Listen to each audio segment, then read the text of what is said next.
All right, we're going to talk about cardiac ultrasound, and really on this first session, going to focus on getting the windows. There's 5 major windows of the heart.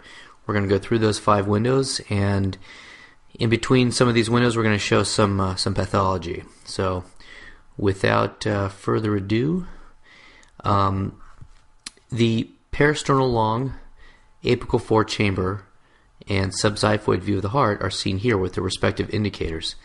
The indicator in the parasternal axis, when it's in the long axis, is to the patient's left. When it's in the parasternal short axis, it's actually to the patient's right. The apical 4-chamber view is seen here with the indicator to the patient's right, and the subxiphoid view is seen here with the indicator to the patient's right. To go through these a little more detail, the parasternal long axis, again, as its name suggests, parasternum, you've got the probe right next to the sternum. So if the sternum is right here, you've got the probe. I actually put the probe on the sternum and then just slide it off a little bit, aiming the indicator toward the patient's left if I'm doing the parasternal long. And this is what the transducer looks like that we use. It's the P21 or phased array, small footprint, 21 millimeters of footprint there right along the parasternal region. And what you're doing is a long axis of the heart. So we don't say sagittal or transverse when it comes to the heart, because the heart doesn't lie in the same plane as, say, the aorta. It's kind of cattywampus. It's off to the side, so we say long or short axis. And so in this case, we're going to be talking about the long axis of the heart. Indicator goes down toward the patient's left hip or left elbow. And essentially, when you get a CAT scan, this is a CAT scan image here. What we see here is the sternum, and then we can see the left ventricle is down here.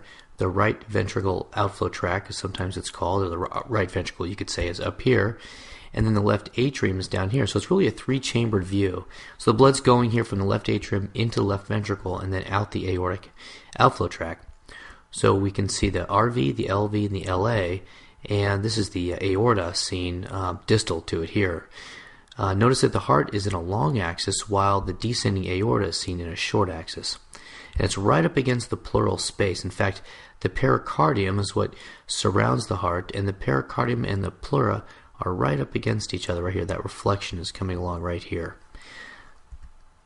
And this is what it looks like. Just another schematic of this.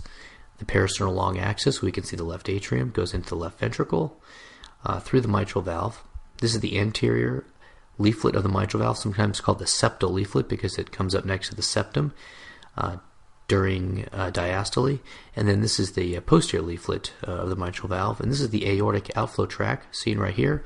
And then the right ventricle is seen up here, or on the ultrasound, LA, LV, aortic outflow tract, RV. The apex of the heart is seen down here. And this is not an ultrasound. This is just a schematic diagram demonstrating systole and diastole. So when the heart squeezes that systole, it squeezes its contents out of the aorta, and out through the aorta, I should say. And during diastole is when it fills. And you can see that during diastole, the valves open and the heart fills with blood. And this is the septum seen here. And the right ventricle, not pictured, would be right up here, parasternal long axis. And in real life, what we see on ultrasound is this. This is the left atrium, left ventricle, aortic outflow tract, right ventricle. Here's the septum. And we notice how that anterior septal leaflet of the mitral valve, I freezed it for a second, is right here. Now watch as it goes through its range of motion. Okay, so here is systole. So the heart's going to squeeze its blood right out the aorta, and as it does so, the mitral valve is closed. Now if I move along here, you'll see the mitral valve will open during diastole. And in the healthy heart, what happens is that mitral valve, anterior septal leaflet, comes up and smacks the septum, just like that. And if I back this up right here, we can see how that leaflet comes up and smacks the septum. You see that? See how it's doing that? Who's your mitral valve? Who's your mitral valve? See how that works? Okay, good. Just want to make sure that we're all on the same page there. That's normal.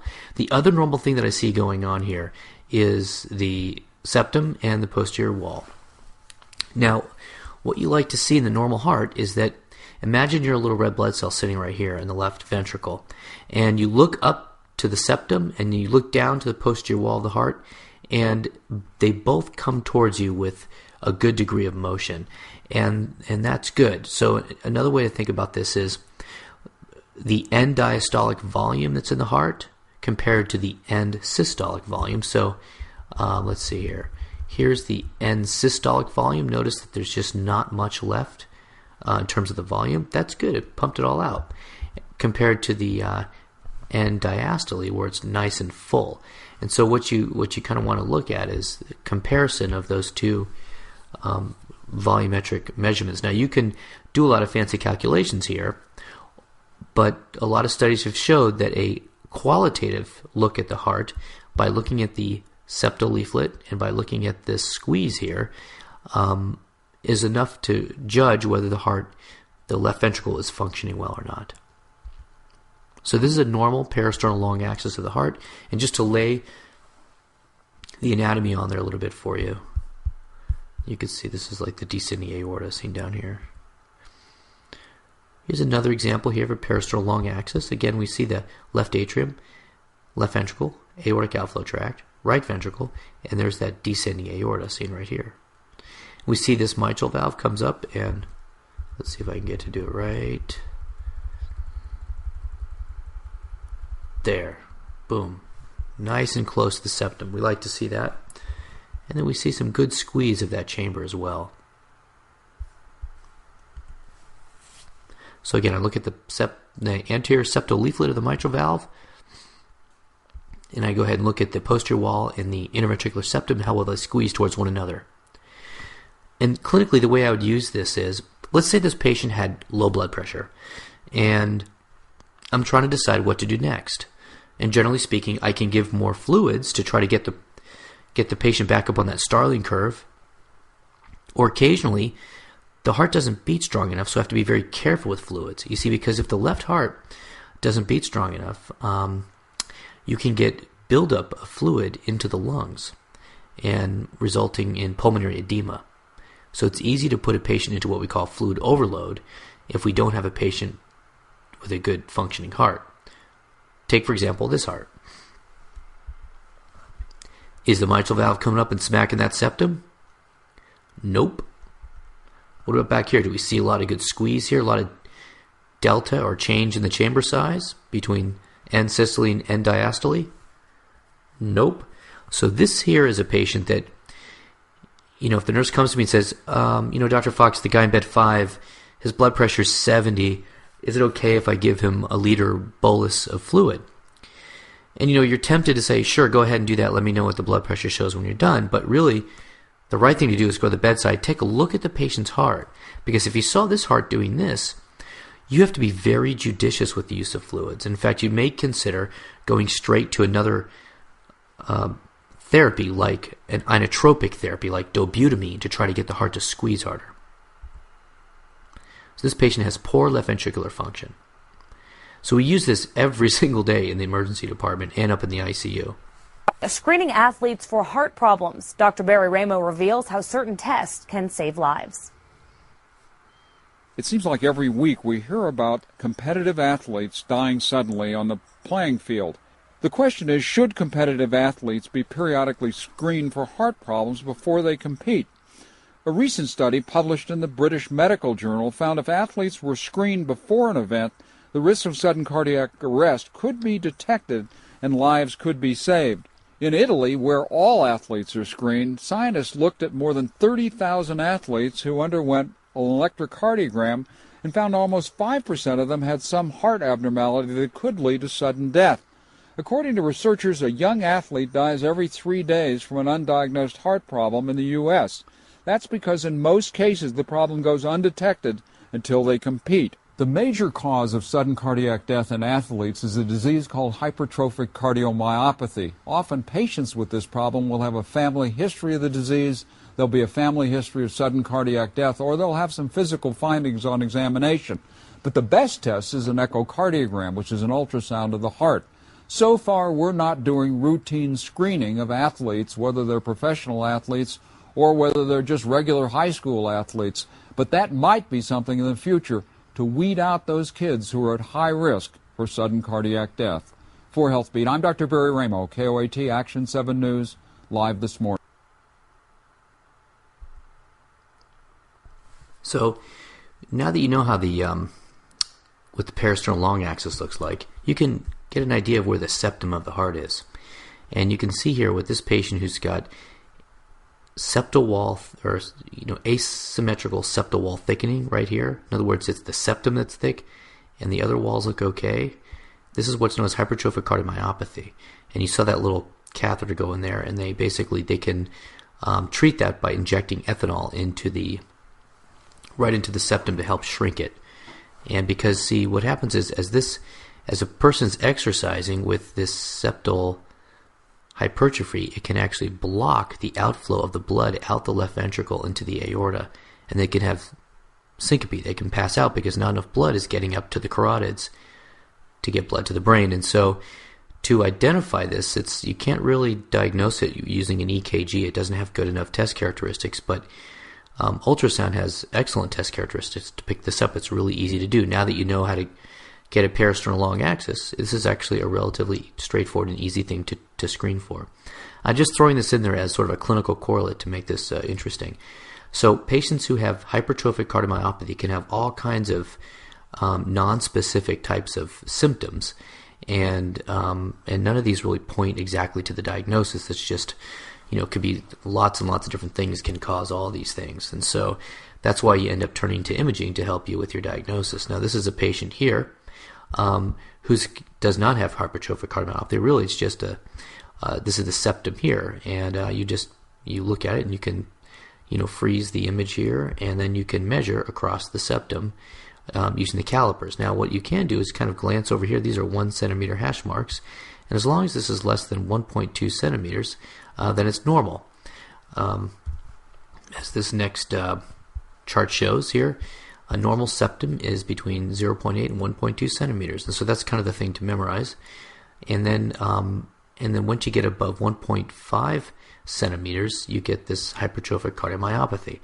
Now, sometimes you can have something called athlete's heart, which is the heart can, like any muscle, can enlarge when you're using it a lot, but it is enlarged symmetrically. And so over here with hypertrophic cardiomyopathy, it's only the septum that gets thicker compared to athlete's heart. And then family history of sudden death is often very common in hypertrophic cardiomyopathy. And this athlete's heart goes away if you don't exercise for 3 months, whereas this septum stays thicker. So just a little clinical correlate to show you. And this is an interesting ultrasound of what can happen. This is called SAM, or systolic anterior motion of the anterior or septal leaflet of the mitral valve. So remember, this is the left atrium, this is the left ventricle, this is the aortic outflow tract. Now look what happens. This is a very thickened septum, so this is these are little 1 centimeter hash marks here. So this is approaching 2 centimeters. And what happens is during systole, you can see how that anterior septal leaflet moves anteriorly, moves up towards the chest wall anteriorly. And that motion right there occludes the aortic outflow tract, and this is exactly what can cause syncope and even death if you don't get enough blood to the brain. Just to point out the anatomy, we can see the descending aorta in its cross-section seen right here, just posterior to the heart. This is just another case of hypertrophic cardiomyopathy. You can see it in a couple different windows here. This is the peristernal long, so here's the septum very enlarged here. This is the a couple views down here called the apical 4 chamber. I haven't taught you yet, but I'm about to. But you can see 4 chambers here. This is the left ventricle, this is the right ventricle, and look how thick this septum is, and it comes all the way out here like so. And so this is just another example of hypertrophic cardiomyopathy. Again, the peristernal long axis is a nice way to view it. Now, to move into the peristernal short axis, what you do is you go from that 90 degrees from the long, you get into the short. And so all you need to do is rotate the transducer from like the left hip over to the right hip. And then you'll see the short axis. And if you're very superior on that short axis, or another way to think of it is very proximal, see, because here's the short axis of the heart over here, you can be very proximal and you'll see the aortic valve, which is what this looks like right here. Here's the aortic valve here. Because it's a tricuspid valve, when you get it in this axis, it looks like a little Mercedes-Benz sign. Now, if you were to take the sound and walk it down more distally, okay, or you can angle it inferiorly is another way to think about it. Now you're going to be over a different valve. This is the mitral valve here. And that mitral valve is what we sometimes refer to as the fish mouth view. You see the little fish mouth opening right there. And then eventually you go down even more inferiorly and you'll get to where the papillary muscles are right here. In fact, that's a good example here, the mid-pap view. Call that mid-pap. It's down towards the apex. So you've got the probe in the same plane, but you can just be at different cross sections. You can be, whoops, go back to that. The probe is really the same plane, but here we are, again, very distally at the mid-pap view, the papillary muscles we see there. We get a little more proximally, and we can see that fish mouth view of the mitral valve. And then even more proximally, in the peristernal short axis, we can see the aortic valve. Now this whole structure here is all left ventricle. There's a little tiny piece of the right ventricle seen over here. Again, all left ventricle. Little sliver of right ventricle is seen up here. Much more right ventricle is seen over here on this more proximal view. And eventually you get to see the left ventricular, I should say, the right ventricular outflow tract as it comes down to the pulmonary artery this way. So if you wanted to see the pulmonary artery, you can do so transthoracically using ultrasound in the peristernal short axis, very proximally where you see the aortic valve. Sometimes you get lucky and see a pulmonic valve right along here.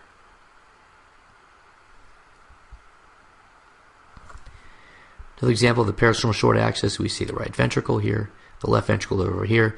This would be a mid-pap view down towards, or mid-papillary muscle view down towards the apex. More proximally there we see the aortic valve, and maybe even a little bit of pulmonic valve if I hallucinate a little bit over here.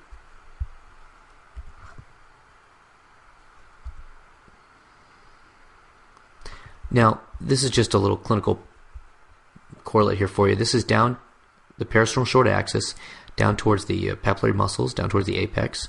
And what we see around this is a large pericardial effusion. So the pericardium is actually out here. And we see the heart just kind of bouncing up and down in this pericardial effusion here. Now the apical four-chambered view, what you're going to do is you're going to go to where the PMI is.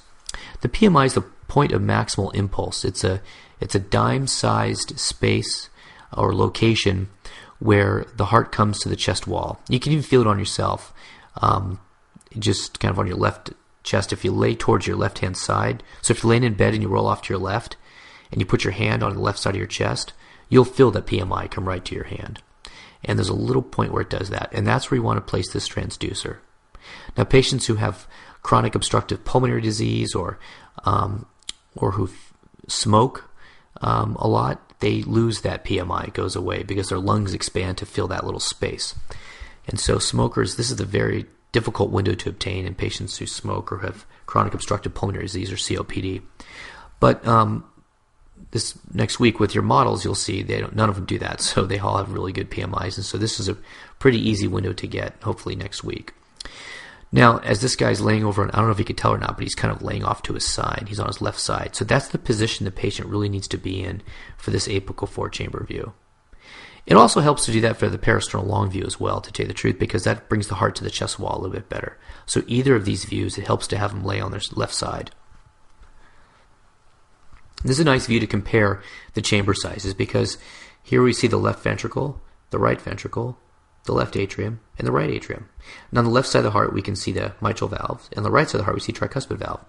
But notice how the right ventricle is about 2/3 the size of the left ventricle. And that's normal. And as the right ventricle gets bigger and bigger and bigger, there could be some problems there with the right ventricle trying to pump blood against an obstruction like a pulmonary embolism. And so in the setting of massive pulmonary embolism or blood clot in the lung, the right ventricle gets so big it approximates the size of the left ventricle. So that's how I use this view clinically. So it looks kind of like this, the schematic. Here's the left atrium, left ventricle, right atrium. Apical four-chamber view. Another way to think about it is you put the probe over here underneath that left nipple, and you're shining the sound sort of towards the spine, and you'll see the left ventricle, the left atrium, the right ventricle is over here, the right atrium, if the image was upside down. So if that confuses you, don't worry about it, because that is confusing to me too. But this is what it looks like. You've got the probe here at the top of the screen, and the sound is coming out, and we've got the indicator to the patient's right, and so the right ventricle is over here, left ventricle is here, left atrium, right atrium. Nice how this right ventricle is about 2/3 the size of the left ventricle. That's good.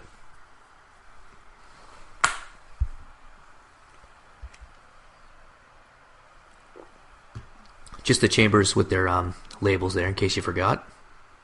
There's your mitral valve, and there's where the tricuspid valve is. Fourth view, you want to have the indicator here towards the patient's right again. You're sort of right underneath that left nipple, aiming towards the spine, and that view there will get you the heart on the screen to stand straight up with the septum standing top to bottom. That's the septum there. This is the left ventricle, right. Just another example of a normal apical four-chamber view, LV, RV, RA, LA. We see the septum standing straight up and down the screen, and both sets of valves there. What do you think is going on here? Well, this is the pericardium out here, okay? And we can see the heart with the LV here and the RV here. And to give you another hint, I don't know if you can tell or not, but this is something called electrical alternance, where the axis of the heart changes from this way to this way, beat to beat. The axis of the heart changes. And that happens when you've got the heart swinging around in a very large pericardial effusion. But the most common finding on an electrocardiogram of pericardial tamponade is not electrical alternance. It's just simply low voltage ECG. But it is cool when you see electrical alternance. But again, echo is a much better test than electrocardiography is for this diagnosis. Now, you may remember we talked about Doppler. I'm going to bring this up again because it's important with the valves. So remember with Doppler that you've got this scale here. What this means is the red is towards the transducer and blue is away from the transducer. And so as another way to think about this is BART, blue away, red towards. So that's, in fact, I say that to myself a lot when I'm getting confused sometimes with color flow. Okay, I'm like, okay, BART, blue away, all right, so the blood's moving away from me now. This is what an abdominal aortic aneurysm looks like here, and it's just showing that blood is moving in sort of both directions here in this sort of yin and yang pattern, turbulent flow, and it's just a sort of, it just looks kind of cool. You can see both colors there. It doesn't really mean anything diagnostically. But with the heart, we can use Doppler to evaluate the valves.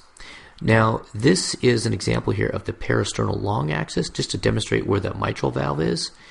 And one of the things you got to remember about Doppler, it's a little bit confusing initially, but you gotta kind of commit this to memory, is that when you work with Doppler, you can't have the Doppler assessment at 90 degrees to the angle of the sound. In other words, this is the peristernal long axis of the heart. Here's the left atrium, mitral valve, left ventricle, aortic outflow tract, right ventricle.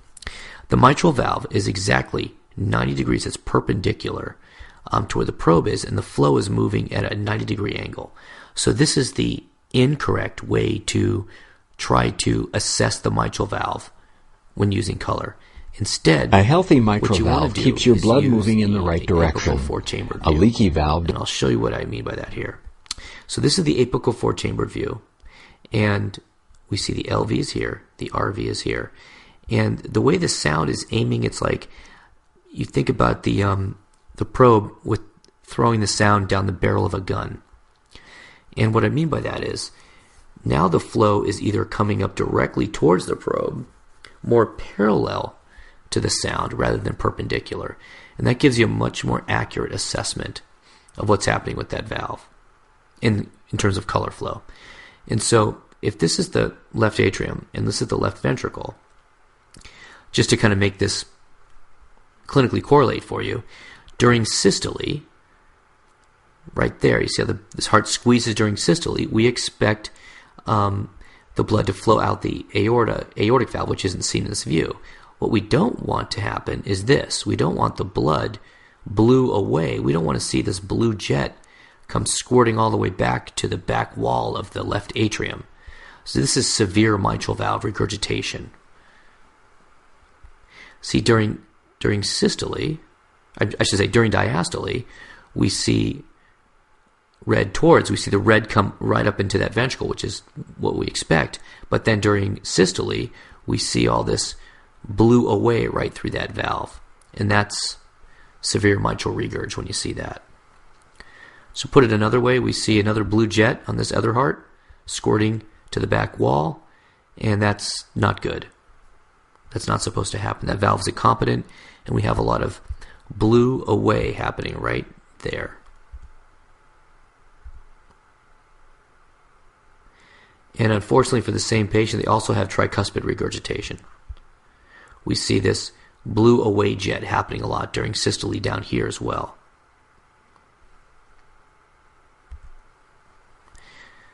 Just another schematic of that apical fourth chamber. I like seeing this left atrium, left ventricle with the papillary muscle seen there. Now, what's interesting here is that on this particular drawing, we can see the aortic valve. And normally we just don't see it when we're looking at the apical fourth chamber view here. We don't see that aortic valve.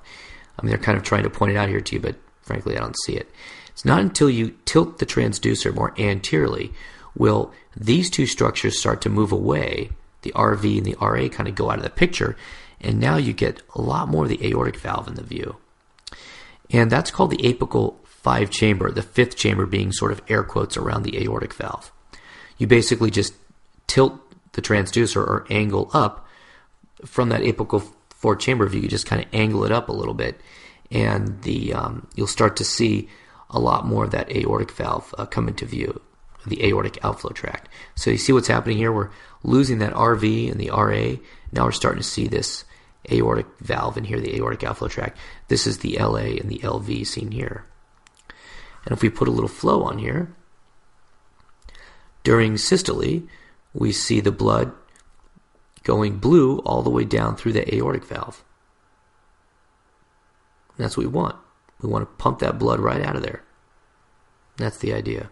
Here we see the aortic valve here as well. So that's the apical 5th chamber. And the reason why this is important is because we're going to go ahead and drop pulse wave Doppler over that apical 5th chamber and measure the velocity of the flow that's going through this left ventricular outflow tract. And using some calculus, we can calculate the cardiac output of the heart beat to beat. Let me show you how this works. So in order to calculate the cardiac output, we need to first go back to that parasternal long axis. Remember this? And we're going to measure the left ventricular outflow tract diameter. So here's the LA, LV, aortic outflow tract, RV. So it's this aortic outflow tract here that we're interested in. In fact, we can blow it up. We can hit the zoom button, and that zooms in on it. So as the heart's beating, we get a nice parasternal long axis. We let it beat for a few beats, and then we hit freeze.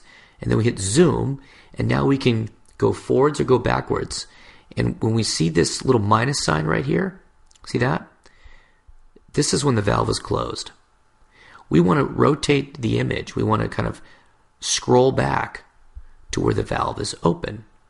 And you measure at the bases or the cusps here of the aortic annulus. That's where you're going to measure during systole, where you had maximal excursion of the aortic valve leaflets. Okay, so that's the LVOT diameter. And then you can write it down, square it, times it by pi, divided by 4, and that will give you the left ventricular outflow tract area. And that's going to be important here in a second. Or you just plug this value into the ultrasound machine's computer, and it saves it for you, and it does the calculation for you. But this is the exact formula that it's using.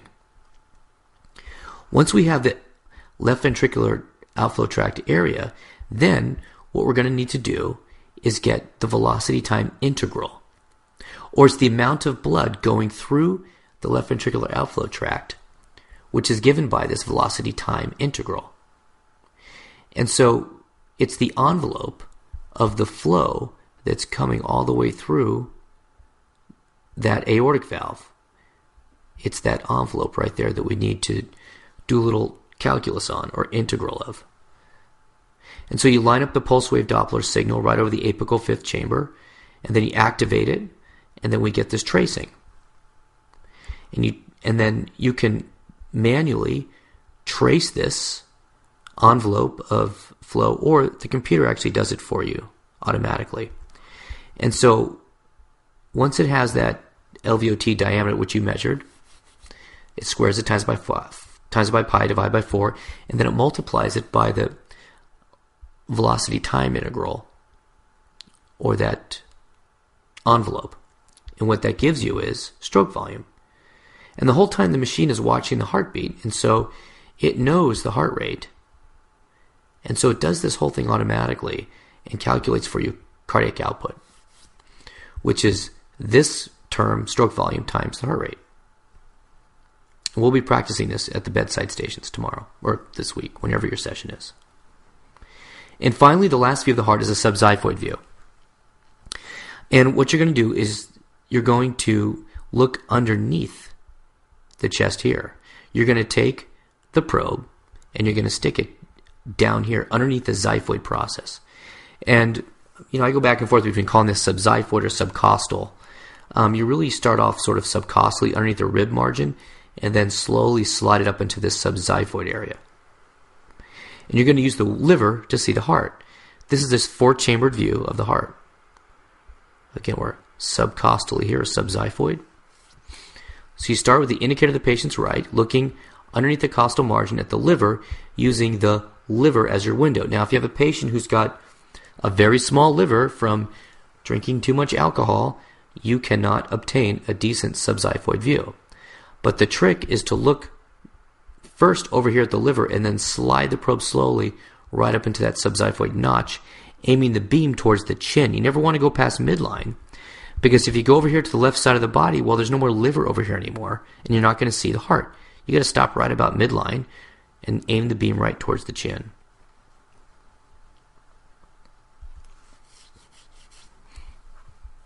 And what you see here is liver on the top of the screen, because that's what you're using. That's your acoustic window. You're throwing the sound through the liver to first see the right ventricle in the right atrium, and then see the left ventricle in the left atrium. Okay? This is that anterior pericardium over here, and then the posterior pericardium is down here. And maybe there's a little mitral valve here and tricuspid valve here. But really, this is the best view in order to see two things. Number one, I use it when a patient's dead and they're coding, they don't have a pulse, and I want to see, are they really dead or not? I want to see, is the heart actually standing still, or is the heart moving? You'd be surprised how many times somebody doesn't feel a pulse, myself included, but when I go to look at the heart, it's actually moving. So it helps you determine that more accurately when you can actually see the heart moving. The second thing I use this for is for pericardial effusions. This is the best view, sort of the most sensitive view, to check for somebody having a pericardial effusion or fluid between the myocardium and the pericardium. This is a very sensitive window for that. You see, in a supine patient or somebody lying flat, the heart is heavy, and it sits in its posterior pericardium, squishing any fluid anteriorly. And so this is exactly where you see these pericardial effusions, right along this anterior area, like we do here. So here we see this pericardium here, coming around down here. We see the chambers of the heart in this subxiphoid view or subcostal view. Here's the liver. Here's the liver. That's our window to see the heart. And we can make out, and this heart has a pericardial effusion.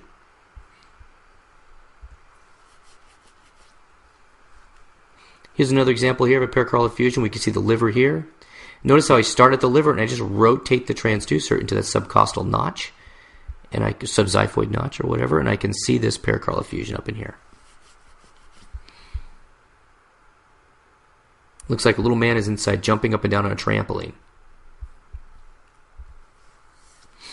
So to conclude, it's sort of a clockwise approach when we're looking at the heart. That's kind of how I think to do it. I start up in that parasternal area. First, I kind of look over to the patient's left hip or left elbow to get the parasternal long axis, and then I aim the indicator over to the patient's right to get the parasternal short axis, and then I slide that transducer just below the left nipple with the indicator to the patient's right, and then I move it to the subxiphoid area with the indicator to the patient's right. So I start to the left, and then I move to the right, and it stays to the right, the indicator that is.